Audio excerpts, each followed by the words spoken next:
você falou da sua filha. Nessa transição de apresentadora, diretora, veio o nascimento da sua filha. Da Como Luana. foi pra você?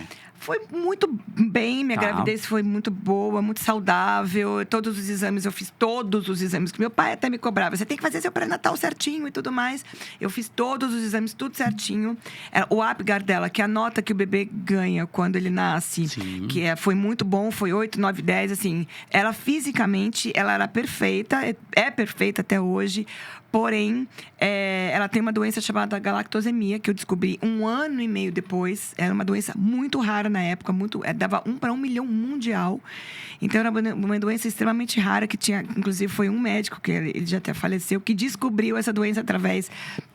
A gente fez puericultura, eu e minha madrasta, na época, foi comigo nessa puericultura, que é uma consulta diferente da pediátrica. Você fica 5, 6 horas dentro de um consultório. Ele pega, assim, desde a geração da criança, desde quando a criança foi concebida, até o nascimento da criança, até ela estar ali na frente dele. Então, pega todo o histórico da criança, por isso que é uma consulta muito demorada, para chegar no diagnóstico do que a criança tem, ou não tem. No caso, ele falou assim, olha para mim. Ele abriu um livro, até amarelado, as páginas amareladas, assim, ele falou assim, sua filha tem galactosemia. Eu quase levei um susto. Eu falei, mas o que é isso? Ele falou, ela não metaboliza lactose. Então, a lactose, quando cai na corrente sanguínea da sua filha, é como se você estivesse colocando gasolina numa planta. Eu estava literalmente matando minha filha, mas sem saber. Ela não metaboliza essa lactose. Então, isso estava, assim, causando problemas muito sérios, cognitivos, musculares. Então, assim, na fala, ela tem essa doença chamada galactosemia. E Deus foi muito generoso comigo, porque ela teve o tipo mais fraco da doença. Porque essa doença, inclusive, dá morte. Porque aumenta o fígado, dá cegueira, tudo, até a criança virar óbito. E minha filha já está com 28 anos. E você percebeu o que na questão da digestão, refluxo? Ela tinha muito refluxo. As fezes dela eram muito endurecidas. Tanto que o pediatra que estava cuidando dela na época, ele mandava eu dar uma papa chamada papa de Epstein, que era uma papa de maisena para segurar o leite no estômago dela. Mas ele também não sabia que ela tinha. E aí, ao mesmo tempo, ele desconfiava de alguma coisa, porque ela não era igual às outras crianças. Ela não estava seguindo aquela tabelinha, né, da criança. Com 6 meses, a criança tem que sentar. Com 2 anos, todas aquelas coisas. Ela não seguia esse percurso, sabe? Ela era bem mais atrasada do que crianças normais. Sim. E aí ele me indicou um neurologista, que eu prefiro nem tocar no nome desse neurologista, que ao longo do tempo, quando minha filha eu fiquei com ele dos 3 meses a 1 ano, 1 ano e 1 mês da minha filha, ele virou para mim e falou assim, olha, o meu tempo com a sua filha acabou, eu não sei mais o que fazer. Por favor, se retire do meu consultório. Assim, abri um buraco embaixo dos meus pés, porque eu acho que assim, não é vergonha, por mais que você seja o pai da neurologia infantil, sei lá o quê, não é vergonha você perguntar para um colega, sabe, você chegar e falar, olha, eu tô com um paciente aqui com uma doença, eu não estou conseguindo decifrar o que está acontecendo, e vai perguntar para um colega, sabe? Então, assim, ele realmente negligenciou minha filha. Eu saí naquele dia do Einstein, assim, parecia que tinha uma bola de ferro embaixo dos meus pés, assim. E aí, acabei indo nesse outro pediatra, que era o Dr. Glaucio Granja de Abreu, em memória, ele já faz excelente pediatra, que fazia puericultura, e na época foi quando eu descobri a doença dela. E aí, já começamos de bate-pronto a tratar. E esse foi um processo que deixou você ainda mais forte. Muito mais forte, muito mais forte. Porque eu não processei ninguém, assim. Eu me dedicava a processo, que é uma chatice, ou eu criava forças e dedicava a minha filha. Era Deus, eu e minha filha, e os fisioterapeutas, assim, que nos abraçaram muito. Porque como era uma doença rara, todo mundo queria estar com a gente, porque estavam aprendendo também. Era um processo gigantesco que todo mundo ia passar, era uma doença nova, então todo mundo também queria aprender. E aí, da equipe do Dr. Glaucio, tem o Dr. Abram, que abraçou a gente, assim, tá com a gente até hoje e tudo. Então, Deus foi encaminhando pessoas incríveis para estarem com a gente, comigo e com ela, porque era Deus, eu e ela, nesse processo. Estou me identificando muito com você, eu passei por esse processo. A minha filhinha de 4 anos, está fazendo 4 anos hoje. Olha que linda! E aí, 4 aninhos. Feliz ano novo de vida para ela. Aí que aconteceu, ela também intolerância à lactose, e a gente tinha que ficar dormindo, você sabe disso, ao lado do berço, porque toda hora dá refluxo e você não dorme, e aí sai para trabalhar durante o dia. A urina da minha filha era muito ácida, então à noite ela urinava, eu tinha que ficar enxugando ela porque dava feridas absurdas, uma coisa absurda. E aí a gente foi para uma fórmula, que aí o Dr. André, que veio aqui no podcast também, excelente. Ele foi pediatra também da UTI, contou a história dele, uma história fantástica. E ele pegou e falou o seguinte, ele falou, ó, você vai usar essa fórmula que é zero lactose, ela já vem quebrada, esqueci o nome, mas assim, tomou vida normal. No caso da minha filha, ela não pode com lactose até hoje. Então, na época foi muito difícil, porque, inclusive, meu pai me ajudava muito, porque eu trabalhava, era assalariada, né? E não estava trabalhando, ganhava muito pouco na época. Realmente, até nisso, ele me ensinou, sabe? E aí, a lata de leite custava R$400. E ela tomava um leite específico. Era uma lata de leite naquela época, 28 anos atrás. Não tinha essa facilidade que tem de milhares de produtos sem lactose, de soja, sei lá o quê. Era uma lata de leite que tinha naquela época, que ela só podia tomar aquela lata de leite. Mas foi uma coisa assim, tirou com as mãos. Deus tirou com as mãos o que minha filha tinha. Porque minha filha evoluiu muito, assim. É o que você falou. Esqueci o nome da lata, mas acho que é Aptil. Era Aptimil. Alguma coisa, isso, R$400 eu paguei na latinha também. Era R$400. Era R$400. A minha era uma que tinha um ursinho.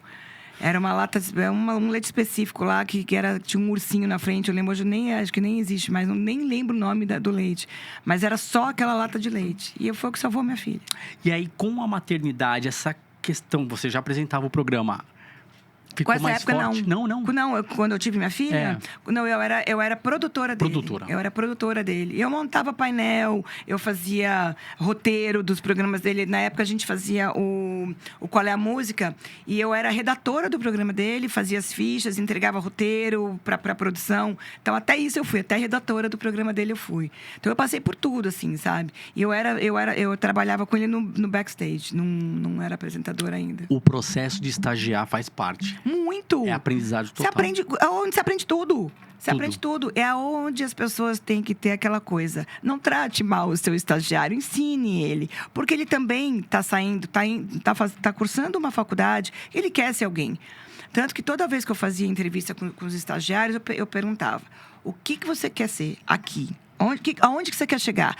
Eu desejo ser apresentador. Já não servia para trabalhar comigo, porque eu sabia que no momento que pisasse na frente de um Silvio Santos, na frente de um Gugu, na frente de uma Carla Pérez, na frente de um Ratinho, ia se deslumbrar, ali tudo já tinha acabado sua carreira. Não, eu quero chegar a ser um diretor. Eu quero ser... Ali eu sabia que eu ia conseguir trilhar aquele sugar e fazer ele me sugar de tipo, aqui você vai aprender de tudo, tá? Eu vou fazer você ser, desde o seu estágio, você já vai ser de tudo aqui comigo. Não tem essa, não vou esperar você se formar para você. Aqui você vai ser produtor, você vai ser assistente, você vai trabalhar comigo no palco. Eu vou te dar a chance de você conseguir vivenciar o que você vai fazer depois que você se formar.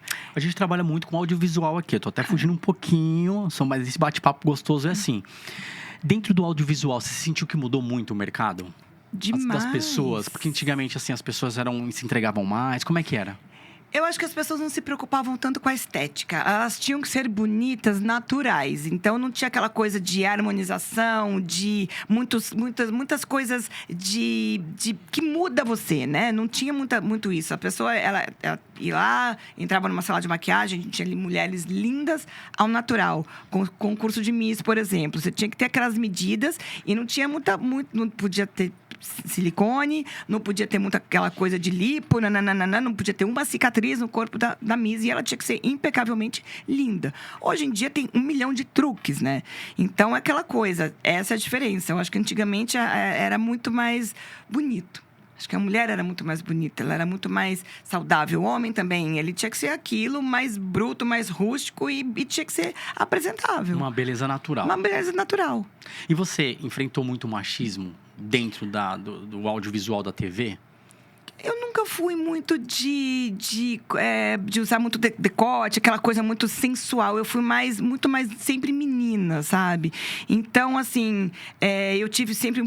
E meu pai era muito rígido. Ele tinha 6 mulheres dentro de casa, ele era muito rígido. Então, ele criou nós, assim, muito serenas, né? Muito meninas mesmo, muito respeitosas. A gente sempre se respeitou muito. Eu me respeito muito, eu respeito muito o meu templo, sabe? Então, eu nunca fui aquela coisa que tive que tá sempre com alguém sabe, com meu pai com ciúme, por exemplo, de como eu me vestia. Eu era sempre muito recatada, nunca tive problemas com isso, não. Foi mais tranquila para você? Muito. Para lidar com algumas situações dentro do audiovisual? Muito. E assim, a gente estava falando de superação. Você passou alguma fase fora da sua filha, óbvio, mais difícil dentro da TV? Você consegue trazer pra gente, relatar, falar, teve um momento assim que eu pensei em desistir. Ai, muitos. Teve um episódio que foi um episódio que todo mundo ainda fala até hoje, assim, algumas pessoas me massacram. Que as pessoas não conseguiram entender desse episódio, sabe? Que eu tinha ido em reunião de escola da minha filha. E aí, no outro dia eu fui trabalhar. Eu não tinha ido trabalhar, mas eu sempre respeitei demais a minha família. Então, eu sempre avisava a diretora. E a diretora, assim, encaminhava de avisar todo mundo. Saiu um comentário de que eu tinha desrespeitado a minha equipe, de que eu não tinha ido trabalhar e todo mundo tinha ido trabalhar, tudo. E aí, nesse dia, eu chamei algumas pessoas no palco. E é muito difícil para pessoas que trabalham no bastidor, você chamar as pessoas ali na televisão. Eles morrem de vergonha. E as pessoas falaram que eu tinha coagido essas pessoas, sabe? Que eu tinha tirado o sarro da cara dessas pessoas. E essas pessoas trabalham comigo até hoje, há 30 e poucos anos. Então, se elas tivessem se sentido mal com essa situação, elas não iam trabalhar. E eu jamais desrespeito as pessoas que trabalham comigo. Então, acho que foi um dos momentos que eu pensei, cara, isso não é para mim. Eu não maltrato ninguém, muito pelo contrário, tanto que eu chamo de família, sabe? Então, aquilo para mim, as pessoas... Internet é terra de ninguém. As pessoas se acham no direito de falar da tua vida, o que elas querem. E aquilo para mim foi muito pesado, sabe? Porque eu sempre convido, eu sempre abro as portas do meu estúdio. Para quem quiser assistir, tanto ao vivo quanto gravado, entra no meu camarim, faz o que você quiser. Mas não fale da minha vida sem você percorrer o meu caminho. E aquilo para mim foi muito doído, muito dolorido, assim. Porque também não teve ninguém que fosse ao meu favor, ninguém fosse me defender ali, sabe? Falar, não, ela não faz isso com a gente. Então aquilo para mim foi um momento muito pesado, assim. E de uma forma, né, você trouxe as pessoas justamente para falar, se eu tivesse devendo alguma coisa, as pessoas não estariam aqui. Não estariam aqui. E as pessoas foram justamente ali, não teve nada de coagir. Eu entendi Nunca na vida. a sua mentalidade naquele momento, é tipo, galera, eu tô aqui, ó.